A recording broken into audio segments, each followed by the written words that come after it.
Something's shifting in the MCU and it begins with Thunderbolts. Thunderbolts by Marvel seems a bit different. The last time they put this much effort in marketing was for Deadpool and Wolverine and Guardians of the Galaxy Volume 3 before that.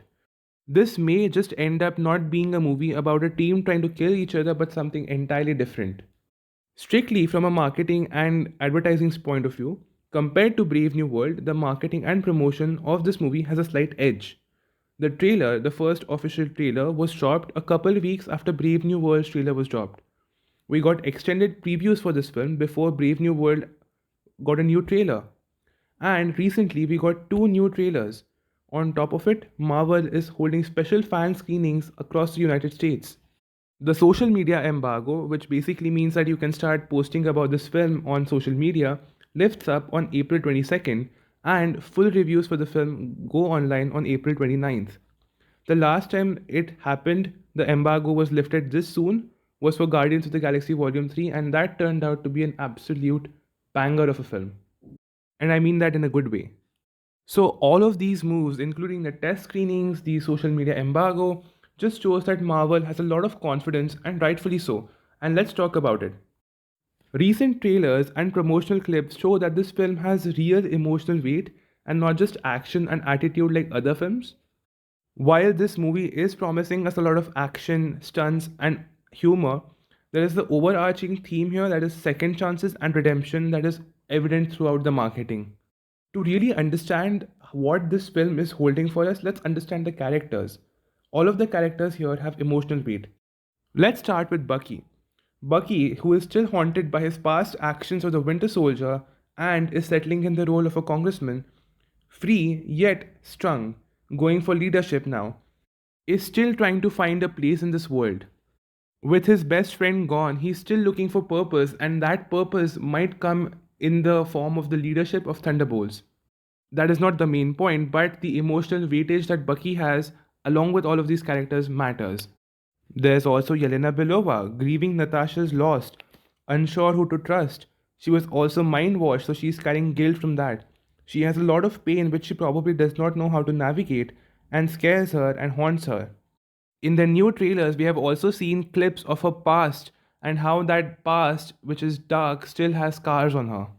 Then there is Alexei, the Red Guardian, who basically we know that he feels out of place. We know how desperate he is to want to matter again and get into the limelight. There is Ghost, who is unstable emotionally and physically, who was abandoned in Ant-Man and the Wasp, obviously. There is John Walker, still grappling with the loss of fame, loss of his best friend Lamar, and wants to matter again. He wants to prove to the world again that he has much more to him than killing an innocent and unintentionally killing a man on the street. Valentina's motivations remain unclear, and well, Taskmaster seems to be pretty much absent from the film, so I'm not going to talk about her. And there's finally Bob, who probably crosses the line to the void due to the pain he's endured trying to turn into the Sentry. I'll elaborate. In majority of the trailers, we get to see Void, which is like the alter ego or personality of the Sentry. A quick backstory on who the Sentry is. Sentry is basically Bob Reynolds, who was a drug addict and stumbles into a lab trying to find some drugs and injects himself with an experimental version of super soldier serum that turns him into the Sentry. But due to being a drug addict, it also forms an alter ego called the Void, which is equally dangerous.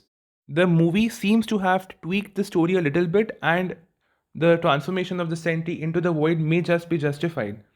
Because in the first official trailer, in this scene right over here, we see Bob in hospital gowns.